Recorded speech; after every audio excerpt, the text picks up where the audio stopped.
Good morning and welcome back to my channel. আশা করছি তোমরা সবাই খুব ভালো আছো আর আমিও খুব ভালো আছি। আর আজ আমাদের বাড়ি ফেরার পালা। আর এখন আমি স্নান করে এসেছি। কাল রাতে প্রচণ্ড গরম লাগছিল, তার জন্য ভালো ঘুম হয়নি।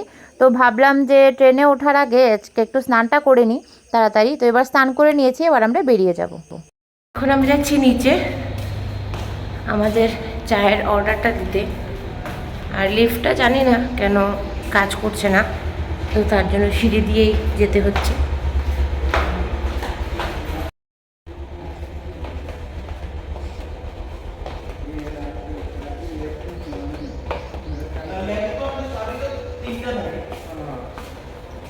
আমরা 3 কাপ চা দিয়েন।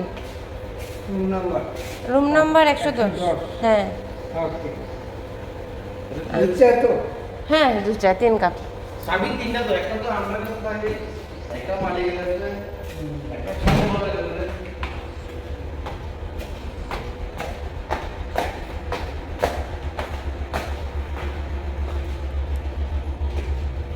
অর্ডারটা দিয়ে দিয়েছি, এবার চলে যাচ্ছি ওপরে। আর আমাদের ট্রেনেরও টাইম হয়ে এসছে, তো গিয়ে চা খেয়ে তারপর ঝটপট বেরিয়ে পড়তে হবে। আর এই যে দেখো, আমাদের এঁটো বাসনগুলো এখনও বাইরে রয়েছে। আমাদের ওরা বলেছিল খেয়ে তারপর বাসনগুলো বাইরে রেখে দিতে, ওরা সকালে নিয়ে যাবে। বাট এখনও দেখো এঁটো বাসনগুলো এখানেই রয়ে গেছে, এভাবেই বেরিয়ে যেতে হবে।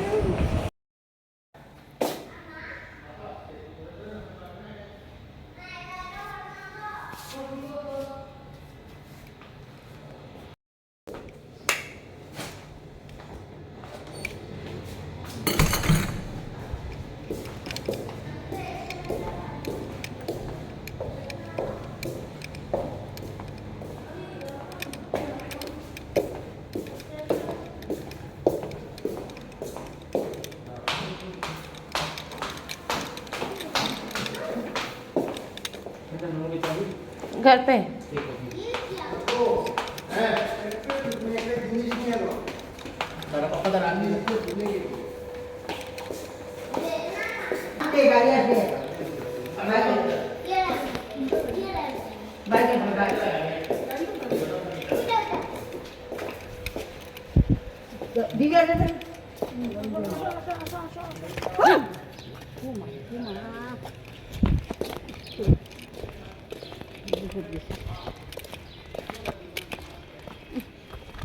দাদা ইয়েটা খুলো, একটু ব্যাগটা ঢুকাই, দাঁড়া ব্যাগটা ঢুকাই। সরো,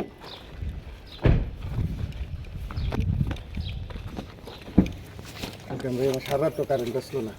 আমরা তো সকালবেলা এসে 3:30 4টার সময় এই যে ঘুমাইছি যে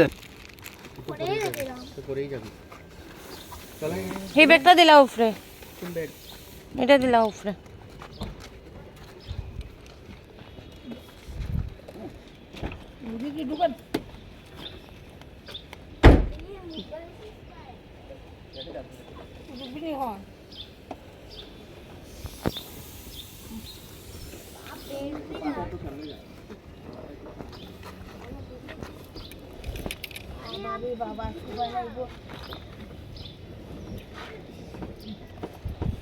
আমরাও ঘুমাইছি না সারা রাত্র, এসি দিছে।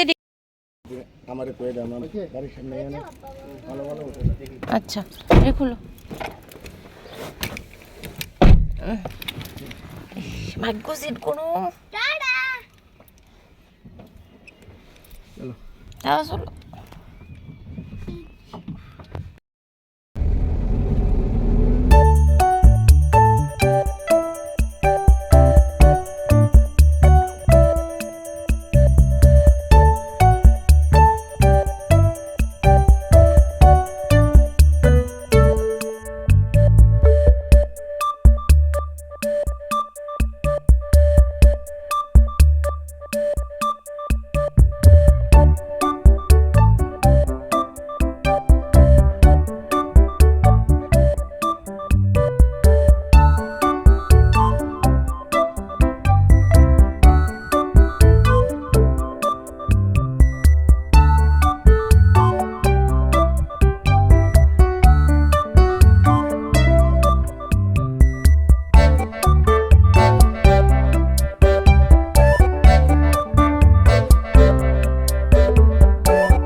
ট্রেনে বসতে বসতে গলাটা একদম শুকিয়ে গেছিলো, তো তার জন্য একটা কোল্ড ড্রিঙ্কস কিনে নিয়েছি। এটা খেয়ে নেবো, ভেতরটা একদম বরফ হয়ে আছে, তো এটা আস্তে আস্তে গলবে আর খাবো। আর এদিকে ঝালমুড়ি উঠেছে। আমাদের কামরাটা অনেকটা পেছনে হওয়াতে কোনো হকাররাই ওঠে না, স্পেশালি ঝালমুড়িও ওরা উঠছে না। আর আমার ছেলের ট্রেনে উঠলে ঝালমুড়ি খেতে হয়, আমাদের এটা খুব ফেভারিট। তো তার জন্য আমরা ঝালমুড়ির অপেক্ষা করছিলাম। আর এই যে আমার ছেলেকে দিয়ে দিয়েছি ঝালমুড়িটা, আর আমি একটু ঠান্ডা খাবো আর একটু ঝালমুড়ি খাবো। প্রচণ্ড গরম লাগছিল। ছেলের যেহেতু শরীরটা ভালো ছিল না, হাত চুলছিল, তো তার জন্য আমরা এসিতে কাটিনি টিকিটটা, স্লিপার ক্লাসে নিয়েছিলাম। কিন্তু এখন মনে হচ্ছে এসিতে কাটলেই ভালো হতো, ও ঘেমে গেছিলো। লাস্ট যখন গেছিলাম বিয়ে থেকে ফেরার সময়, তখন আমরা এসিতে ছিলাম, বাট তারপর আর ওর শরীরটা একটু খারাপ করেছিল বলে আর এবার এসিতে কাটলাম না। আর তো এই চলছে। আরেকজন মা ওনার বাচ্চাকে কুলে করে নিয়ে এসেছিলেন, দেখে এতটা কষ্ট হচ্ছিল যে আমিও তো একজন মা, আমিও আমার সন্তানকে নিয়ে যাচ্ছি বেড়াতে, গিয়েছিলাম বেড়াতে। তো দেখে খুব কষ্ট লাগছিলো। আমি না মানে ট্রেনে যে ওরা উঠে, ওরা যে টাকা পয়সা যে চায়, আমি না যতজনকে পাই সবাইকে আমি আমার সাধ্য মতো দেওয়ার চেষ্টা করি। আমার খুব কষ্ট লাগে। তো 10 টাকা 5 টাকা, 5 টাকায় তো এই যুগে কিছুই হয় না, তো যাই হোক 10 টাকা মিনিমাম আমি সবাইকে দেওয়ার চেষ্টা করি যারা ওঠে। তো এবার আমরা খাওয়া শুরু করে দিয়েছি, আর একটু পরেই আমরা নেমে যাব। ফাইনালি আমরা নেমে গেছি। আর এদিকে প্রচণ্ড রোদ পড়েছে। ছেলেকে বলছি তুই ছাতার নিচে ঢুক, বাট না, ও আগে তাড়াতাড়ি করে চলে যাচ্ছে। আর ও একটু রাগও করেছে ওর বাবার সঙ্গে, ওর কী যেন একটা ইচ্ছে ছিল, ওর বাবা সেটা পূরণ করেনি, তো তার জন্য ও রাগও করেছিল। তো আমাদের বাইরে টুকটুক দাঁড়িয়ে আছে, তো সেখানে যাব। তো ওই ছেলেটাকে বলে দিয়েছিলাম ও আসতে, তো ও এসেছে, এবার ওর কাছে চলে যাব।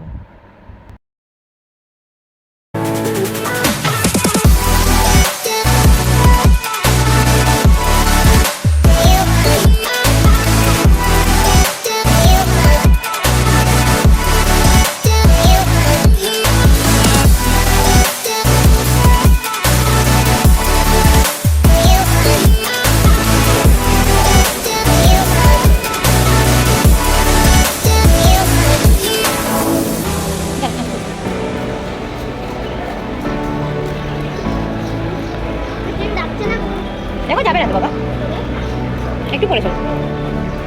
ও আমার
এখানে আমরা একটু দাঁড়িয়েছি একটু আনারস কেনার জন্য। ওর বাবার খুব আনারস খেতে ইচ্ছে করছিল, আর ওর বাবা একটু আগে নেমে গিয়ে 2 রকমের আম কিনে এনেছে।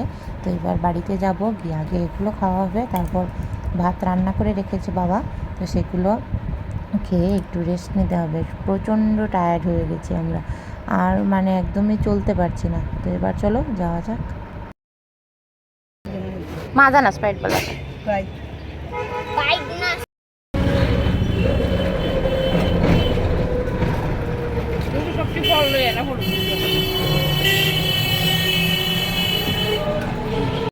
ঢুকে গেছি বাড়ির রাস্তায়। দুটো দিন পরে এসেছি, কিন্তু মনে হচ্ছে যেন কতটা দিন পরে এই রাস্তা দিয়ে ঢুকলাম। নিজের বাড়িতে মানে কি বলবো, নিজের বাড়ির মজাই একটা আলাদা থাকে। যতই বেড়াতে গিয়ে হোটেলে থাকি না কেন, নিজের বাড়িতে ফেরার যে আনন্দটা, সেটা সবাই মোটামুটি বুঝতে পারো। আর এতদিন পরে বাড়িতে আসছি, এই রাস্তাটা দেখে মনে হচ্ছে যেন কতদিন পর এই রাস্তা দিয়ে ঢুকলাম, কতদিন হচ্ছে এই রাস্তা দিয়ে চলাচল করছি না, এরকম লাগছিল। তো এখন প্রচণ্ড গরম লাগছে, আর এখন প্রায় 2:30টার মতো বেজে গেছে। আর এই দেখো, মা একটা কাঁঠাল কিনে নিয়েছে। রাস্তায় ট্রেনের মধ্যে একটা কাঁঠাল পেয়েছিল, তো আমার মার কাঁঠাল খুব প্রিয়। তো কাঁঠাল নিয়ে এবার আমরা চলে গেলাম বাড়িতে। আর আজকের মতো ব্লগটা আমি এখানেই শেষ করছি, আর ব্লগটা কন্টিনিউ করবো না, কারণ এখন বাড়িতে গিয়ে প্রচুর কাজ থাকবে। অনেক দিন পর বাড়িতে এসেছি, তো সেখানে গিয়ে আর ভিডিও শ্যুট করা সম্ভব হবে না। তো তার জন্য ব্লগটা আমি এখানেই শেষ করে দিচ্ছি। তোমরা সবাই ভালো থাকবে, সুস্থ থাকবে। আমার ভিডিওটা যদি ভালো লাগে তাহলে একটা লাইক করে দেবে, আর চ্যানেলটা সাবস্ক্রাইব করে দিও। আর তোমাদের সঙ্গে খুব শীঘ্রই দেখা হচ্ছে একটা নেক্সট ব্লগে। তো ততদিন সবাই ভালো থাকবে। টাটা।